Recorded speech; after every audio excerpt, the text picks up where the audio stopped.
నేను ఎంత కష్టపడ్డానో నాకు తెలుసు. పబ్లిసిటీ అన్నప్పుడు నేను ముందుంటా, నేను ప్రతి దానికి ముందుంటా.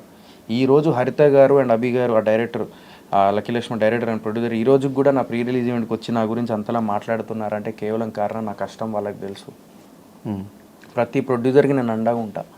ప్రతి ప్రొడ్యూసర్కి నేను యూనో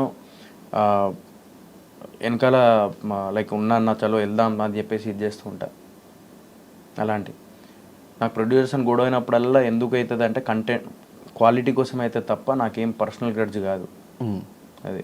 కానీ పబ్లిసిటీ మీద అంత కేర్ తీసుకున్న సోహెల్ కాంటెంట్ మీద ఎందుకు కేర్ తీసుకోలేకపోతున్నాడు? ప్రీవియస్ సినిమాలు తీసుకున్న సరే, మిస్టర్ ప్రెగ్నెంట్ కంటెంట్ ఉన్న మిస్టర్ ప్రెగ్నెంట్ కంటెంట్ ఉన్న మరి ఏమైంది చెప్పు. ఆ ఒక్క సినిమానే కదా. సరే దానికంటే బిఫోర్ వదిలే ధనుష్. సరే మిస్టర్ ప్రెగ్నెంట్ మంచి సినిమానేగా, నువ్వు కూడా చూసి బాగుందబ్బా అని అన్నావు. లాస్ట్ సెకండ్ హాఫ్ బాగుంది, నాకు సెకండ్ హాఫ్ కనెక్ట్ అయినా, నేను ఫస్ట్ హాఫ్ కొంచెం ఓకే నాకు అంత అనిపించలేదు అన్నావు. తర్వాత సెకండ్ హాఫ్ బాగుంది నాకు నచ్చింది అని అన్నావు. సరే ఏమైంది, అట్లీస్ట్ నాకు లైక్ కనీసం ఒక 7-8 కోట్ల 5-6 కోట్ల యాక్టర్గా మంచి అప్రిసియేషన్ వచ్చింది రాలేదా? అప్రిసియేషన్ వచ్చిందబ్బా, అట్లాస్ట్ ప్రొడ్యూసర్ సేవ్ అవ్వాలి కదా. ప్రొడ్యూసర్ కూడా సేఫ్ అవ్వలేదు ఆ సినిమాకి. తర్వాత అదే చెప్తున్నా, అదే ప్రొడ్యూసర్ సేఫ్ అయిండు.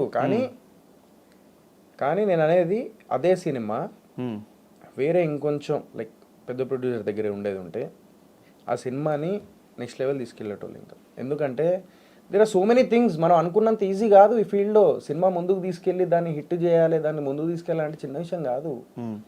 మరి ఇవన్నీ ప్రీవియస్గా సినిమాల్లో ఎక్స్పీరియన్స్ ఉండి చూసి ప్రొడ్యూసర్ పని బాధలు చూసి ఇవన్నీ చూసిన తర్వాత కూడా బూట్ కట్ బాలరా సినిమా సొంత డబ్బులు పెట్టేసేయాలి, ఉన్న డబ్బులన్నీ ఇంట్లో రిటైర్మెంట్ పైసలు కూడా తీసుకొచ్చి పెట్టేయాలి అని ఏడికి సంపాదించిన నేను పైసలు ఈ ఫీల్డ్లోనే కదా. బట్ రిటైర్మెంట్ మనీ నీవి కాదు కదా బ్రో. ఏది? మీ ఫాదర్కి రిటైర్మెంట్ మనీ ఏదో పెట్టాయని చెప్పావు కదా, అవి నీవి కాదు కదా. మరి మా డాడీని వెళ్ళి అడిగినా, పర్మిషన్ అడిగినా. మా డాడీ ఒకటే అన్నాడు, ఏం కాదురా నీకు, ఒకవేళ నువ్వు లేదు ఈ సినిమాతో నిలబడతావని నీకు కాన్ఫిడెంట్ ఉంటే డెఫినెట్లీ పెట్టేసి ఏం కాదు. ఒకవేళ పోయినా కూడా మళ్ళీ 0 నుంచి మొదలు పెడదాం. నువ్వు ఆల్రెడీ ఒకప్పుడు మా నాన్న ఒక మాట అన్నాడు అనమాట, సింగరేన్ జాబ్ చేసుకో, సినిమా ఇండస్ట్రీ వదిలేసి వచ్చాయంటే సరే అని చెప్పేసి పోయి సింగరేన్ జాబ్ చేద్దాం అనుకున్నా. కానీ కట్ చేస్తే నాకు సింగరేన్ జాబ్ చేయాలనిపించలేదు. మళ్ళీ హైదరాబాద్ వచ్చేసిన. లేదు ఏదో ఒక టైం వస్తుంది అని చెప్పేసి అన్న. బిగ్ బాస్కి వెళ్ళినా టైం తెచ్చుకున్నా. తర్వాత ఇప్పుడు సినిమాలు చేసుకుంటూ వస్తున్నా. అప్పటి నుంచి మా నాన్నకు నా మీద నమ్మకం. ఒక తండ్రికి ఒక కొడుకు మీద నమ్మకం తెప్పించాలి అనేది it's a big task as a సన్గా. అది నేను ప్రూవ్ చేసుకున్నా. నేను ప్రతి కొడుకు వాళ్ళ తండ్రిని ఎప్పుడు ఒక భరోసా అనేది ఒకటి ఇచ్చే ప్రూఫ్లో ఉంటే, అంటే ఆ ఇచ్చే అదేంటి ప్రయత్నంలో ఉంటే definitely he will achieve that is what I believe and I did. మా ఇంట్లో వాళ్ళు లైక్ చుట్టాలు వాళ్ళు రిలీజియన్ ఫీలింగ్, క్యాస్ట్ ఫీలింగ్ ఇవన్నీ ఉంటాయిరా ఇండస్ట్రీలో అన్నారు. లేదు, ఉండవు. నేను ఒకటే చెప్తా, నాకు ఈరోజు ప్రీ రిలీజ్ ఈవెంట్లో ఇంతమంది వచ్చారు, నా ట్రైలర్ లాంచ్కి బిగ్ బాస్ సీజన్ 1 నుంచి సీజన్ 7 వరకు ఇంతమంది వచ్చారు, ఇంత ప్రేమ, ఇంత అభిమానం, ఇంతమంది, ఎంతోమంది నా దగ్గర అంటే నా కష్టం చూసి వచ్చిన వాళ్ళే. Are they seeing the religion? Are they seeing the caste? No, they are seeing only hard work, dedication. అదే లైఫ్లో నాది చూస్తున్నారు వాళ్ళు. అందుకే నేను ఈ స్థాయిలో ఉన్నా అని చెప్పేసి అనుకుంటా. అదే నేను అనుకుంటా. నాదే కాదు, ప్రతి ఇండస్ట్రీలో చిన్న టీవీ నుంచి లైక్ ఒక స్టార్ అయిన వాళ్ళు ఉన్నారు. మన తెలుగు ఇండస్ట్రీలో ఇంక అవ్వలేదు. I want to prove that. దానికోసమే ఇదంత ప్రయత్నం, దానికోసమే ఇంత ఇది. అది నేను ప్రొడ్యూసర్గా మారినప్పుడు అని అంటే డెఫినెట్లీ ప్రాక్టికల్గా ఆలోచిస్తే యాజ్ అ ప్రొడ్యూసర్గా what I have to share with the audience I did from my side. నేను చెప్పినా కదా, ఆ కష్టం నాకు తెలిసి నేను హరిత గారికి ఫోన్ చేసి, కల్పన గారికి ఫోన్ చేసి, నువ్వు ఇప్పుడే ఫోన్ చేసి అడుగు ఎట్లా హ్యాండిల్ చేసినావో, నిజంగా చెప్తున్నావు ఎట్లా భరించినావో, ఇవన్నీ చాలా గ్రేట్ అసలు మీరు అది అని చెప్పేసి మా కల్పన మేడంకి అండ్ హరిత మేడంకి నేను ఫోన్ చేసి నేను చెప్పిన ఈ మాట మా ప్రొడ్యూసర్స్కి. అప్రెడ్ అన్న ఫోన్ చేస్తే లిఫ్ట్ చేయలే, కానీ వీళ్ళకి ఫోన్ చేసి చెప్పిన నేను, hats off to you my producers అని చెప్పేసి చెప్పిన.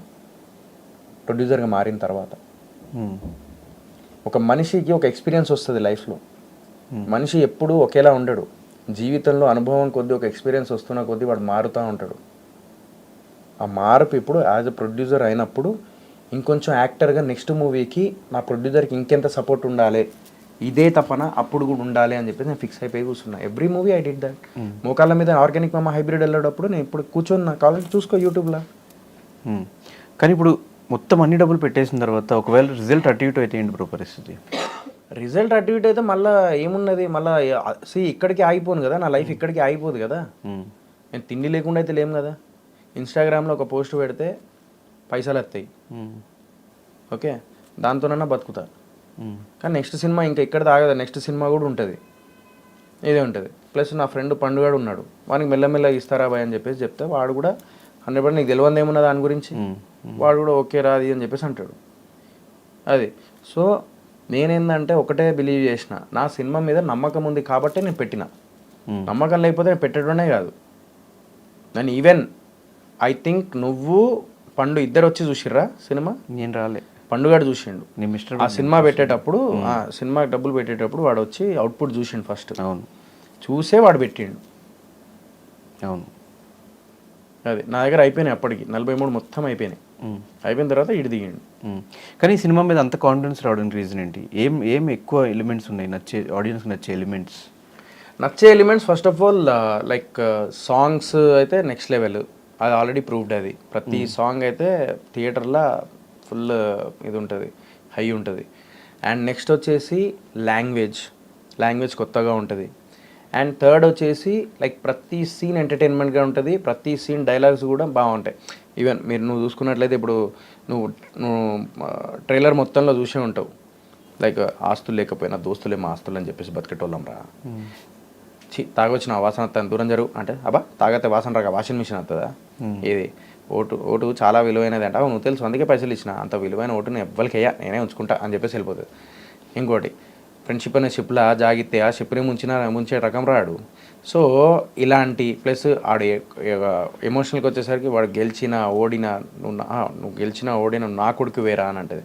అంటే జీవితంలో ఒక తల్లికి ఏముంటుందంటే కొడుకు ఏం చేసినా కూడా కొడుకే అవుతాడు. ఆ నెగిటివ్ చేసినా పాజిటివ్ చేసినా ఏమన్నా కొడుకు మీద ప్రేమ తల్లికి ప్రపంచంలో ఎవరికన్నా ప్రేమ, వైఫ్ కన్నా పోతుందేమో కానీ దుర్మార్గమైన పని చేస్తే తల్లికి పోదు ప్రేమ కొడుకు మీద.